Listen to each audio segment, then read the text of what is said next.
Okay, I'm so sorry, guys. My internet was completely screwing up there. So yeah, we are back. I say we just restart real quick so that's all in like one thing. So Steph, thank you so much. Sorry about that again. Real quick, for the people that don't know you, just give the real estate resume one more time, just so Sure. everyone knows. Yeah. So I'm Stephanie Lombardo. I've been in the real estate space for almost 10 years. I don't come from a real estate background. I sort of fell into it and I started working on virtual flips out of state with a company that I was employed by. So we were flipping all over the country. From there, I started flipping locally in my market. I still flip today. So I've been doing that a long time. In 2019, I got my real estate license, mostly to serve my investing business, but I started selling a lot, was successful with that, built up a rental portfolio, and so still just riding that now. So I work with new investors today. So that's my primary focus is bringing along and mentoring new investors as well. So I love it. I love it so much. So we said this last time, or we were talking about this last time. This is Scorch the Fears. We always start off by being like, what were the fears that you were dealing with when we were just starting? And what were the fears that you were dealing with when you were just starting, and how did you overcome them? I know you were saying in the other one it was a long time for you, but or a long time ago, but I'm curious, what can you go back and try to remember, what were those fears?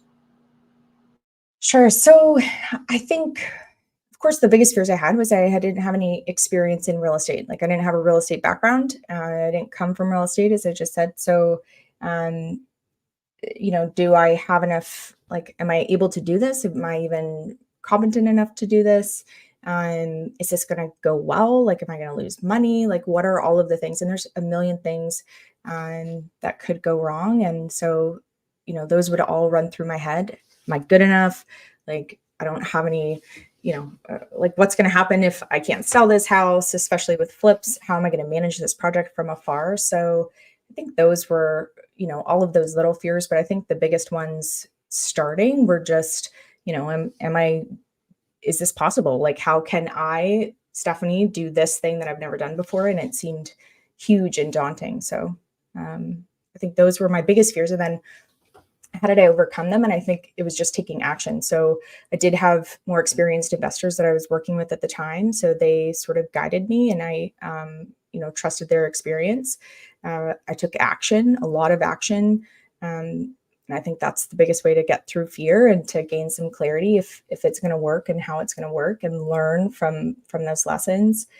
And just listening to podcasts like this, Bigger Pockets, reading books of other people, just regular, normal people who have been successful in real estate investing and knowing, okay, like if that guy could do it, like I can do it too. So I love it.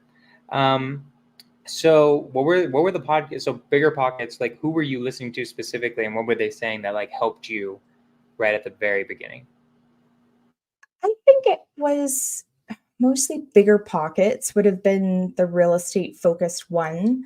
When I first started, I listened to primarily real estate investing podcasts, but as I was trying to grow as an entrepreneur, there was a lot of mindset books that I would read.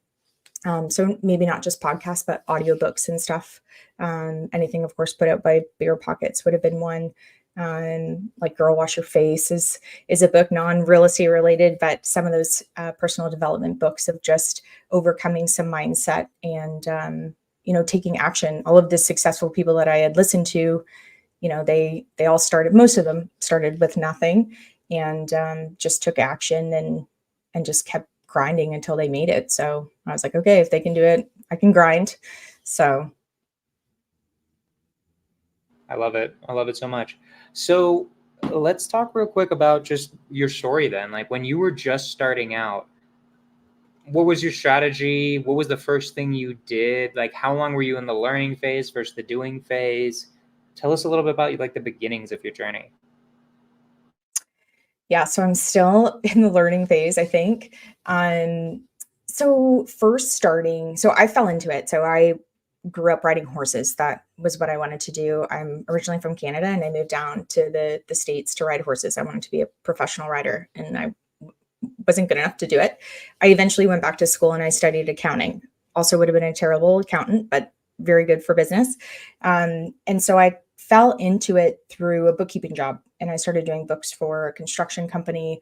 And the guy's dad was a real estate investor and started working from an administrative standpoint. So I learned the transaction piece of that, the acquisition, all of the documents, the paperwork, and saw the numbers. And of course, I liked numbers, so I studied it that way.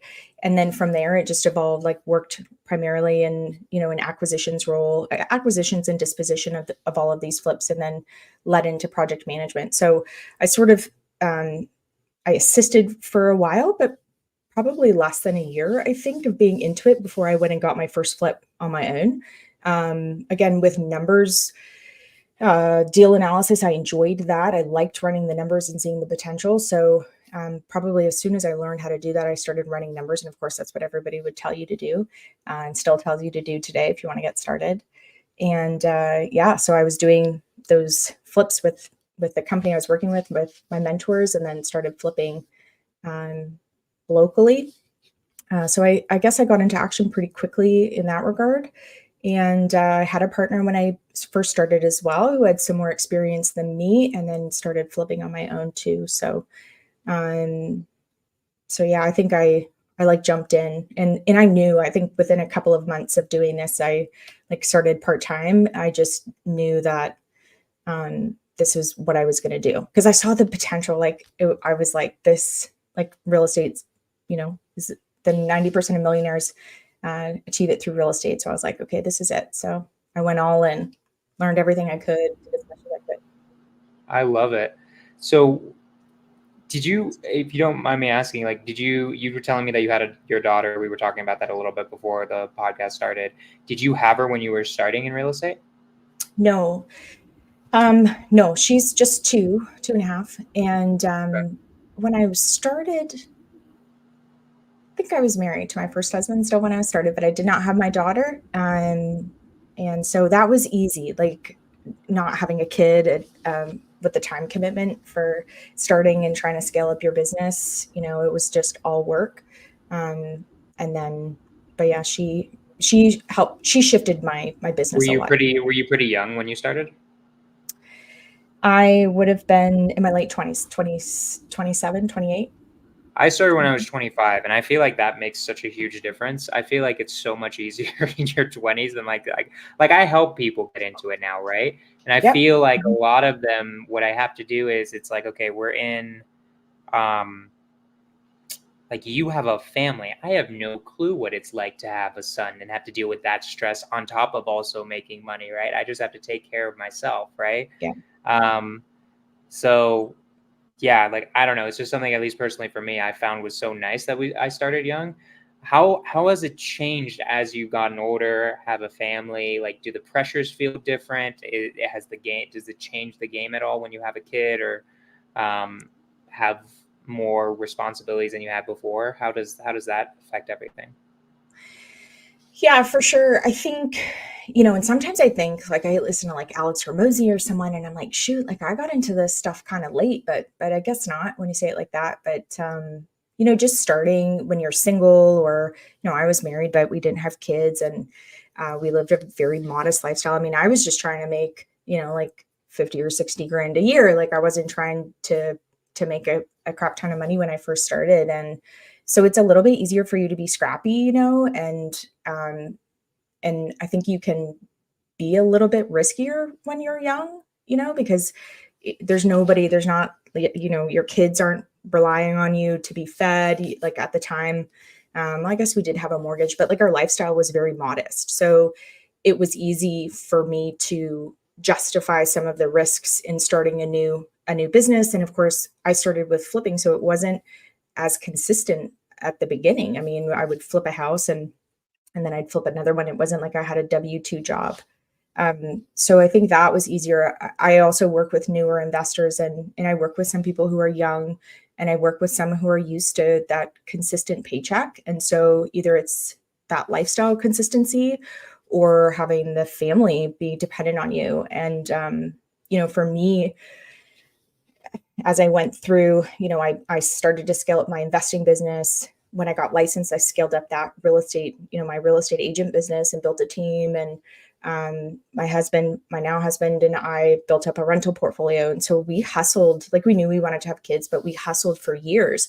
And that was fine too, because it was just him and I. So I could go get up early, do my workout, go to the office, work all day, and he wouldn't get home till 7. So I could put in a long day and it didn't matter. And then when I had my daughter, it was like, not only was she dependent on me financially, so we had to just make some different decisions, but also time wise. So I started to adjust my business. I actually stopped selling for the most part and just went completely back into investing, because it's so much easier on your time than selling real estate, in my opinion. So that's what she did. It wasn't, we worked to build up our portfolio. We bought like 29 doors in about 3 years.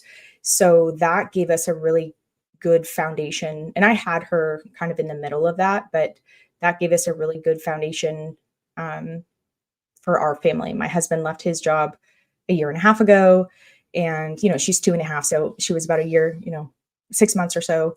And he left his job, so he had more time at home with her. And so that's what investing has done for us for the most part. But it was the time thing that changed it. I love it. I love it so much. So talk to us just about so you started as selling real estate, as in you were a real estate agent. Yep. And then how did you start finding these houses? Like, what strategy did you use? Where do you find these houses? Did you burr them? What's your market? Give us some strategy on how someone could repeat what you did. Sure. So for the most part, like when I first started, we were buying packages of foreclosures, which aren't available anymore. But for the most part, I bought a lot off of the MLS. Has always been a good strategy of mine. I tell new investors, I think that's where they should start, is by buying properties off the MLS. So I bought a lot off the MLS. I think that was part of the reason why I decided to get my real estate license, was so that I could access, have access to the MLS, but have access to the properties and list the properties. And then I worked with some local wholesalers. And so I'll talk specifically about, what I'm doing now the last couple of years, but so a handful of local wholesalers in the MLS has been my primary strategy. Over the years, because people know what I do, I'll sometimes get off-market deals sent to me through other agents or investors. But that's the bulk of it is at the MLS and a couple wholesalers. So, and I'm in just outside of Augusta, Georgia. I live just outside of Augusta, but do a lot of investing there. I love it. I have a rental in Columbus, very randomly. Cool. Not quite Augusta, but just I don't know. I like Georgia. It's a good state. Yeah. Okay, so right now, what are your goals? What are you trying to achieve? Where are you bringing your business to? You have 29 rentals, right? If you've done them over 3 years, they've appreciated a ton in the past 3 years, particularly probably during COVID and all of that type of stuff. So what are your goals? What do you want to be getting to? It sounds like you guys are more or less financially free, especially if he quit his job. What are your goals right now?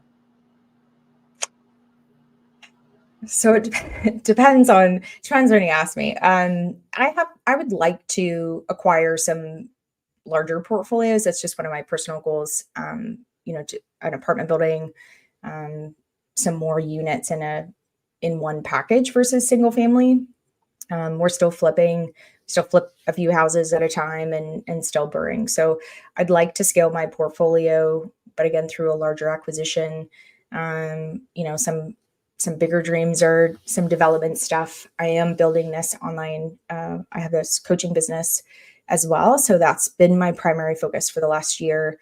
I've really been working to build that business to, just give back and support newer investors. I love doing it. It's way more fun to work with people and help them get started. So that's been a huge focus for me. So again, like with my daughter being really young, it's just trying to generate a certain level income coming in. I love building businesses. It's fun for me. I like working. So staying busy with that, but having the flexibility to be able to support her and have some time for her too. So I love it. So let's go into, I'm curious, like you were talking, especially at the beginning, about mentors, right?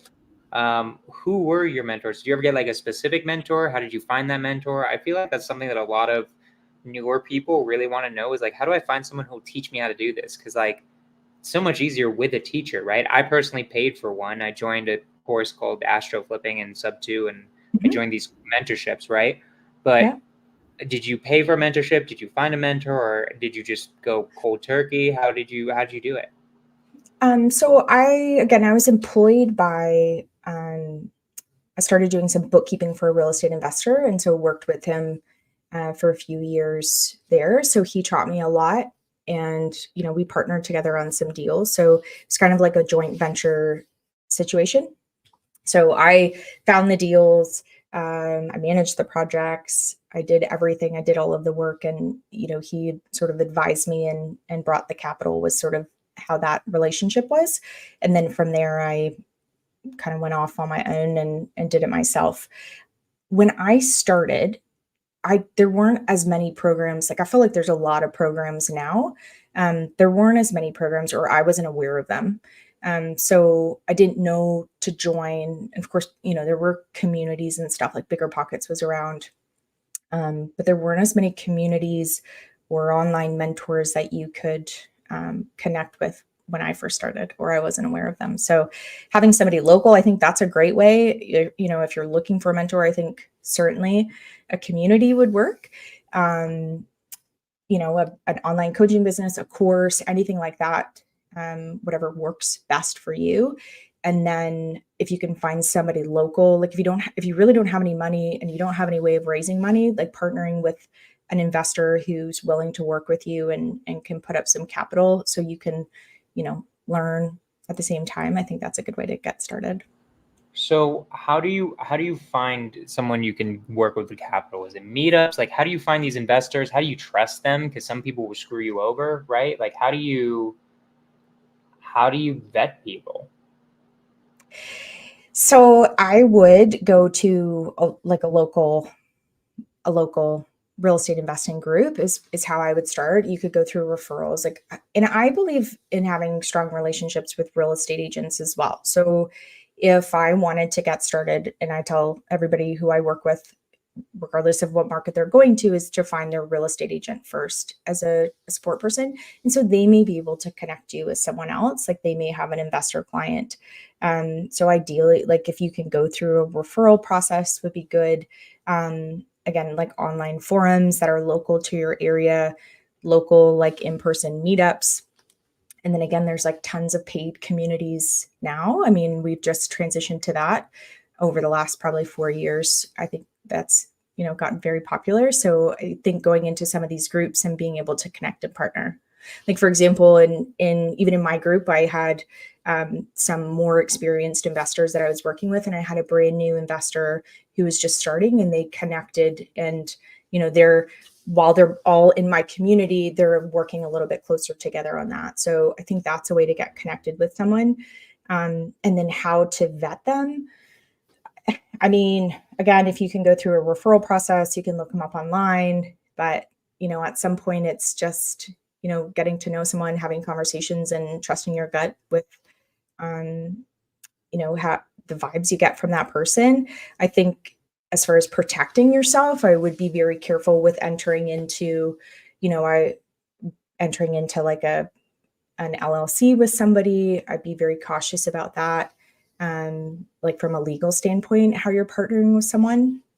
And I'll tell you this, I partnered with he was a capital partner of mine, a lending partner. It was my first private money lender, and I was looking online, and he was very popular in the Bigger Pockets podcast. And so I reached out to him and told him what I was doing. I was looking for money. And anyway, he partnered with me, right? But he took title to the property. I had to send him like $10,000. And at the time I was like, a lot of money. I mean, even now it's $10,000 to a stranger, you know, why would you just wire it over?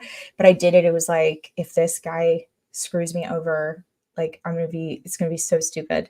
And it didn't. I still work with him today. He's been a partner and a lender of mine for a long, long time. But that was probably like, don't do that. Don't like just trust some random person on the internet. But I did, and I it mean, did work out. that sounds pretty crazy to just wire someone $10,000. Be like, all right, here we go, right? Take title, like have that much control. That's aggressive. But Yeah, hey, you don't gotta do do what that. you gotta I do. wouldn't recommend it. Yeah. You gotta do at the beginning. Brandon, if he's still on here, has a property in Georgia. I do buy in Georgia, but I obviously want to give my guests the opportunity to buy it. So go reach out to Steph on her Instagram. It's not your name. What's your Instagram name again? I'm like blanking right now. It's flippin.empire. Flippin.empire. So go reach out to her, sell her the deal, right? Brandon, yeah. So give her, everyone who wants to send a deal in Georgia, send it to Steph, not me. So if I don't want it, I'll pass it back to you. There we go. If it's a shit deal, then give it to me, right? Exactly. There we go. Cool. So you have your own community. Yep. Awesome. How did that start? How did you end up starting your own community? How did you get into social media and all that type of stuff? So just kind of by chance, I was looking to do something different. And funny enough, actually, I was looking into doing some online communities for real estate agents previous. And again, that was just out of need. I don't want to talk too much about real estate agents, but I didn't feel like they don't have a lot of support on how to like start a business. Like I don't feel so. It was going to be for real estate agents was my first introduction to online communities. And then I just got to work. I was selling and investing and all of that. And so after I had my daughter, as I was transitioning, back to just investing, I just wanted to do something more. I've done a lot of deals, and I just wanted a new challenge, I guess. And I wanted to do something that was a bit more fulfilling, like just renovating houses and making money. And at the time we were flipping at scale. So I wasn't going to any of the properties or doing any of that. And truthfully, I saw somebody else online who had a pretty big online organization. And I was like, it was kind of the same thing. Like, well, shoot, if they can do it, I can do it. I was like, I think I have more experience than this person. And so I just started and I mentored some women. I found a coach to help me build that. Two coaches. I've had a business and mindset coach, business coach, Dan Martell. And so I was in his program, the Elite Entrepreneur Program. And then wait, that's really sick. Dan Martell, the guy who wrote Buy Back Your Time, or what was it? Buy Your Time Back? Does he still have Buy a Back program? Your Time. Yep. 100%. Cool. If you guys need he does a lot of mindset stuff. He does a lot of frameworks and strategic stuff. But yeah, I had just finished listening to his book and he reached out on. I really like that book. I might ask you for the hookup on the referral potentially. We'll see. Yeah, for sure. So anyway, sorry, keep going. That's okay. So I was in Dan's group and I was on his first call, one of first 20 people who was on the call. And so joined with Dan. And I also had a coach who was helping me specifically with some digital marketing stuff. So, but anyway, Dan was the one who, I didn't do anything on social media. I also thought it would be very easy to just start posting content and growing, my Instagram account. And so it was Dan, it was Dan's group. He had these 5 daily non-negotiables. And one of them are, post 3 times a day and reach out to people every day. So that's how I started trying to grow my Instagram account and being an influencer on Instagram. And then just started building up my community. I worked with a handful of women for a short 12-week program, built out a course, and then started, opening that up. And originally I was just working with women, licensed women, but there's a lot of men who would reach out to me. And so I opened my program from there, and it's just sort of evolved. Again, it's been about a little over a year, probably a year and a half. I've been building it. And so just seeing what the real need is and how I can best serve people. And so it's just kind of evolved from there. So how would you go about doing it? Right. I'm like, would it be what are the steps? Like, let's say I'm do social media, but I don't feel like I have like really created a place for my community to go other than my pages and my podcasts and stuff like that. What would you start out with? Would you start with like creating a course, then like creating somewhere for them to meet? Like, what was the step-by-step process of actually creating a community? Yeah, so I started with a course. And well, I wanted to create a course. Initially, I just wanted to have a course, and I wanted to be able to sell the course, share my knowledge, package all everything I had, and create another stream of income through that and being able to serve people there.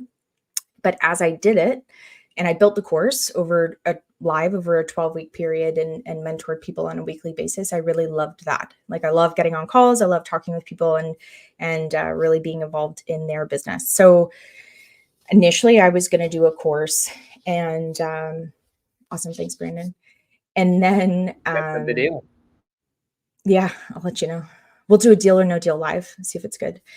That'd be pretty Anyway, so I built the course, and then I loved doing it. So I started to build out the community. Again, I was in Dan's program. And so he was teaching a lot of, he was just showing us what he was doing to build his program. And I think he did like $10 million in his first 12 months in his coaching program, which is insane. So I was modeling a lot of what Dan had done.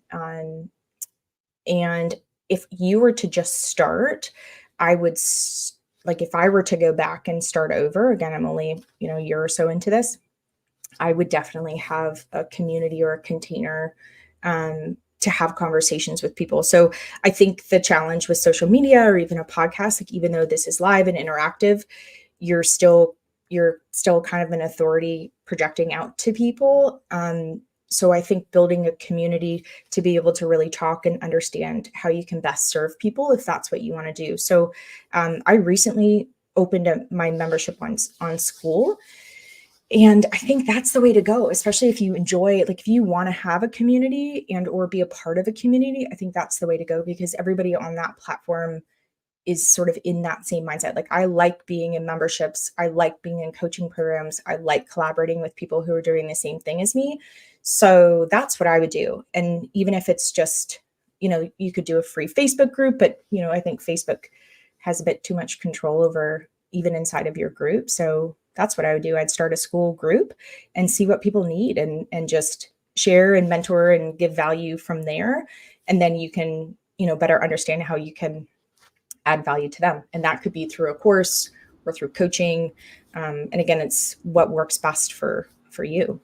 So go real quick, like specifically what you did first. So was it a course, you did like a course on flipping, or a course on how to find deals, how to be an agent, or like which part specifically? I'm just curious, just to start. Yeah. So I did a course on flipping is how I started. So you did a course on flipping. Did you just make a bunch of videos and then have people watch the videos? And by the end of it, you technically should have an idea of how flipping works. And then do you have like Zooms every week after that? Does it cost money to buy the course? Does it cost money to get into the Zooms? Like, I just want to know, because I've been thinking about this myself. This is very selfish. This is also why I love this podcast, is I get to ask people, and like, you're stuck with me for a little bit. So you gotta, answer those questions. So yeah, I'm curious. So initially, again, I wanted to build a course, and it was like kind of flipping A to Z. I still have it now. It's my foundations course. You can go to flippinempire.com/foundations, and you could buy the course if you want. So what I did was I taught people live over a course of 12 weeks. And so I prepared slides, basically the content I thought I wanted inside of my course. And so I charged for that. It was like $1,500 for the 12 weeks. And I mentored these group of people. So we did weekly calls, and I basically built my course with them. From there, I took all of the slides and everything that I learned and all of the feedback I got from them live, and I re-recorded my course and put it inside of a platform. I then never really sold my course. I decided to focus a bit more on coaching, and then started to do that. So I had my course where somebody could go and, just pull the content sort of self-paced. And then we did weekly calls. And again, I I really enjoy my weekly calls. So we keep doing that. So now I have the course offering, and then there's an upsell if you wanted to add the coaching piece as well. Nice. Okay. I love it. Brandon is not just sending you a deal. He wants to join your school. So where does he go for that? You go to Foundation, go check out the course on Foundations, and then you can get into the coaching program. Where's Foundations? What does that mean? If you go to flippinempire.com/foundations, if you purchase the course, I'll do a special for you guys today too. If you purchase the course, we'll coaching as well. You guys are getting a special right now. Is that right? There's no G, but yeah. Oh, flippin', not oops. Hold on. Sorry. Let me get it right. No, it's okay. I'll watch for you, Brandon. I'll make sure you get in the coaching. Foundation. No, it's okay. I like you don't have to give me anything. I just do it for fun. I just for coming on the podcast. I like selling people's stuff. So awesome. Guys, come on, join our school. If you guys are like, she's obviously amazing flipper. So yeah, no, you guys would learn a lot. Okay, so what would you say to someone who wants it? Like, when do you think someone should start a community or a course? Right? Like, at what point? Like, because there's always the thing of like I've done over 400 deals at this point, so I feel like I have the confidence to do it. But for a long time, I was like, I personally had the mindset issue of being like, I don't know, like, I feel like, should I really charge money? Or am I just going to be like one of these other gurus who's like making no money from real estate, but making a ton of money from education, right? Which isn't true. I make a ton of money from real estate, but at the same time, like when do you feel like you have the authority to do that or should do that? Yeah. What's your opinion on that? So I think if you're 10% ahead of somebody in whatever path, so obviously we're talking about real estate investing, then you have value to give someone. And I think it's actually easier for someone to, you meet people who want to invest in real estate and they've never done a deal, but they're like, I want to have like 1,000 rental properties. And you're like, well, you haven't even bought one yet. So like, let's work on that. And so I think having closer proximity to somebody where they are is actually going to bring more value to that person. So if you're wanting to serve someone, you have a ton of experience, but you maybe are more accessible or relatable than somebody who's done 1,000 deals or has $1 billion in real estate. You know what I mean? So I think that's one thing to remember. And it has been challenging. I'll be honest, like there's been times where I'm like, I don't even know, like, do I even know what I'm talking about? And it's like, no, I do know what I'm talking about. Like I've done this. I have a ton of experience. Like I can talk about real estate all day long.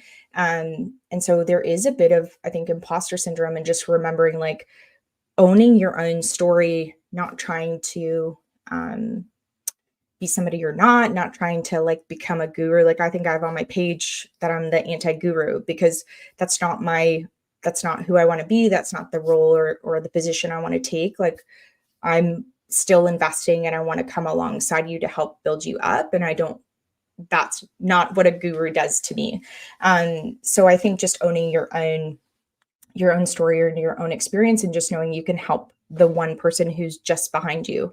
And I think that's even more valuable than somebody who's too far ahead.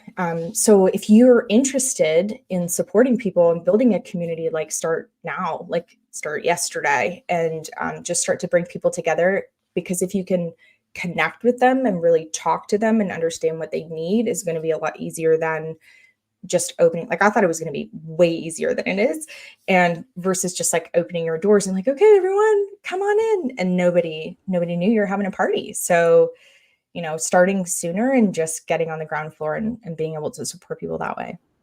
Did that answer your question?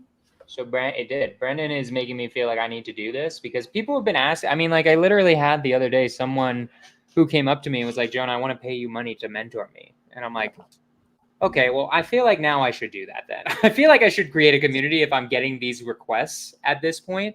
Maybe that's the sign. 100%. So, okay, we're 100%. gonna give me the step by step of how I'm gonna do this, right? Where I'm Steph, I'm sorry, this podcast has now turned on to how I'm gonna start a community. Cool. You're Let's gonna do it. help me. So, step one, what would it be? Create a course in school, you think, on how to make money, So on how I make money? I'm going to give you my affiliate link to school first. But yeah, I would absolutely join school and start a school community in there. And you could start a paid group or you could start a free group if you wanted. It's up to you. I mean, you put out so much good value here that starting a paid group would be very reasonable. And so just starting a community in there. And I wouldn't stress about creating a course or having anything like that. You showing up and doing calls with people where you could interact on Zoom or whatever platform you So want to you think do. just create the community, stop worrying about, because what's been also part of it is I hate Sure. integrating. I just like closing deals all day. Like I have integrators in my wholesaling and Mhm. flipping and buy and hold business, and I'm like creating a course sounds meh to me, right? So But don't create a talking to course. people, You don't need to yeah. create a course. I mean, if you were to just get on a call so your calls are going to bring value anyway. So if you were to just get on calls, you could either get on a call and so what Dan did, and I modeled this for a while, is he would just do like a 10-minute tactic. So he'd have a weekly call. At the beginning of the call, he would just share for 10 minutes something of value that somebody could learn, and then it was just open for Q&A. And so I've done that, and on my weekly calls, for the most part, we just have conversations and people share what they're working on, what their struggles are. And everybody gains more value from that because they are asking questions, I'm answering, they're getting feedback. And then this guy who isn't in that position yet or wouldn't even think to ask that question is learning from that too. So you open a community, you have a weekly call, and then if you want to create content from there. But people are going to ask you if you're doing business. Like most of my resources are things that I've actually done. Like my best resource that I share, and it's free, is my deal or no deal calculator. And that's my deal analysis calculator that I still use today and I've built over the last 10 years. So when somebody asks you, hey, I need help with this, you're like, okay, of course I've got that because I'm actively investing in doing it. And so you're just sharing your resources with them.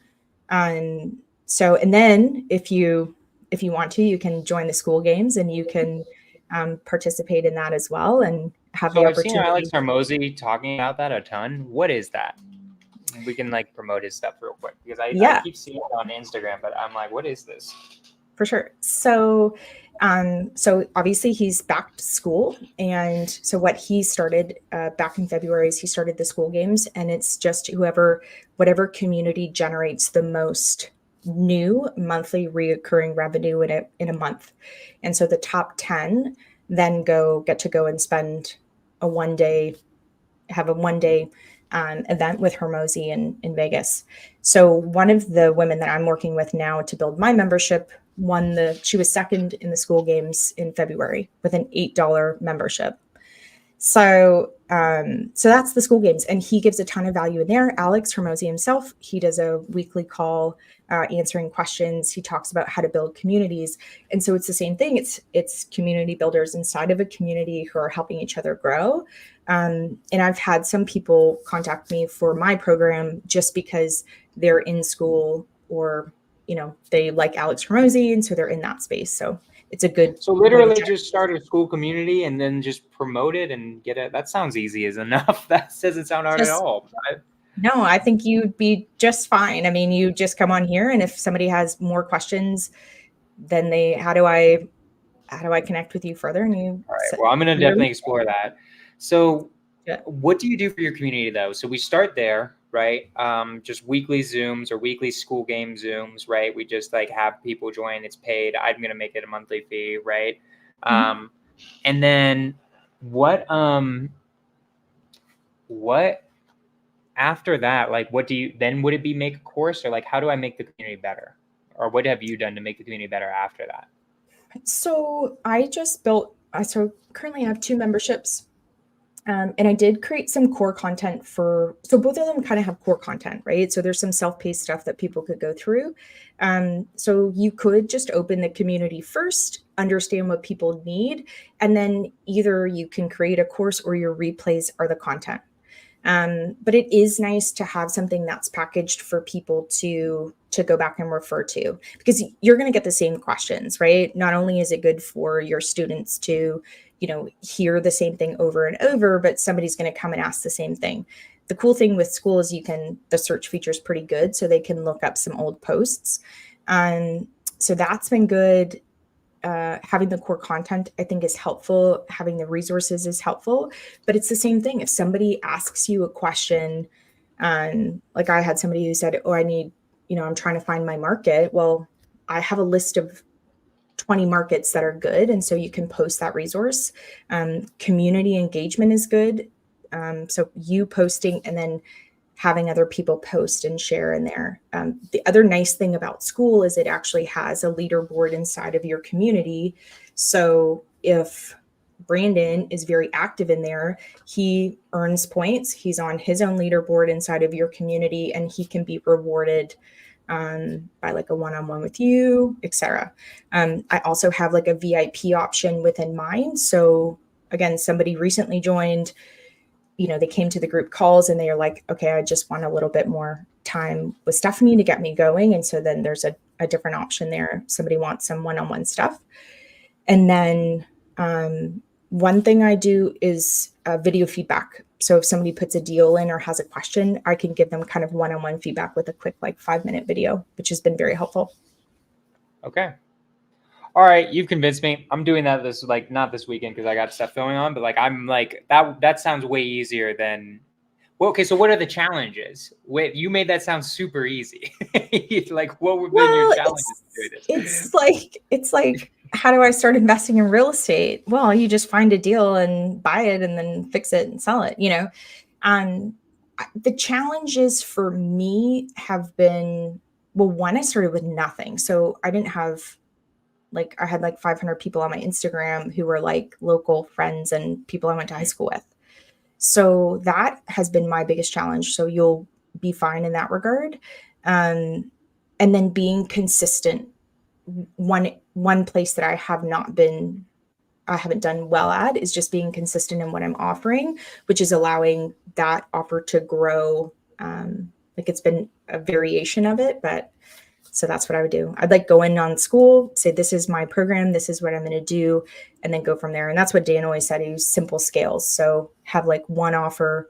I mean, he says to just have one audience, one offer, one channel, 1 year to 1 million and stay there. So, and then you could join Dan's group. And I am intrigued. I'm going to talk to you. I'm going to message you on Instagram more about this a lot.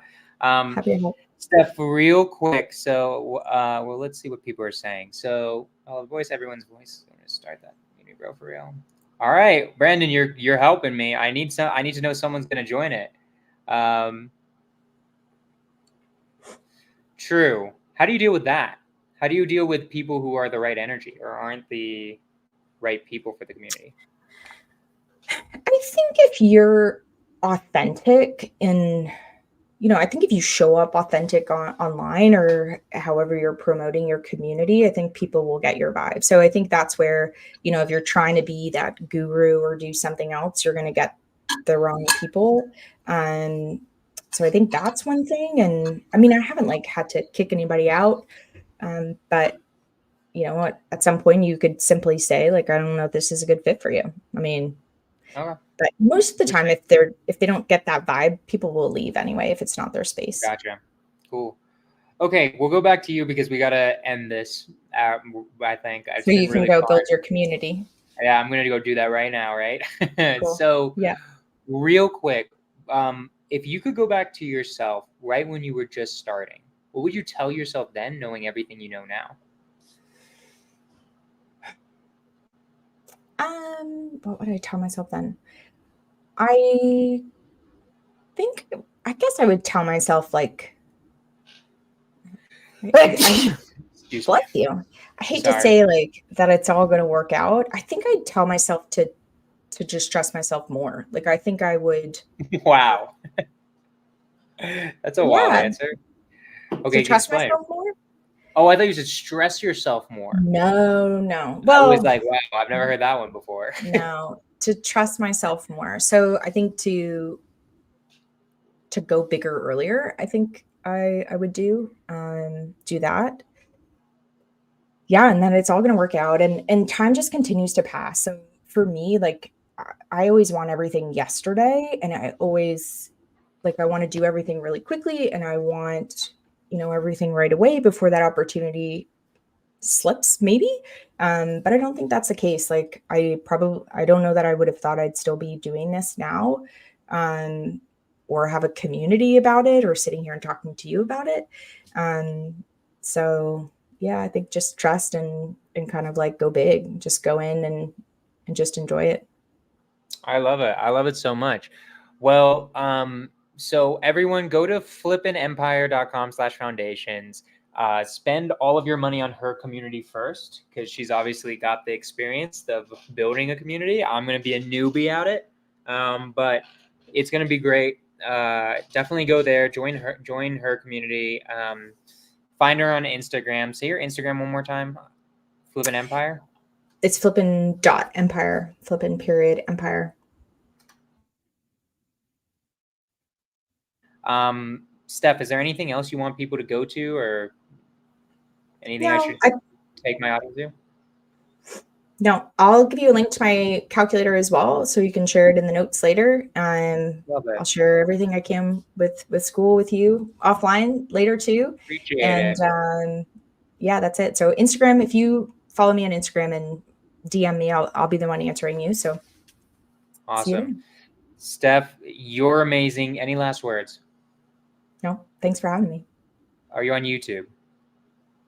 I'm not on YouTube. Oof. You can help me with that. Get on YouTube. You gotta. I'll help you on that. I'll help you with YouTube if you help me with the community. I love it. Deal. Sounds great. Okay, cool. All right, Steph, you were amazing. That was really helpful for me. I really enjoyed that podcast. Appreciate you guys. We will be back next week. Scorch the fears. Let's freaking go.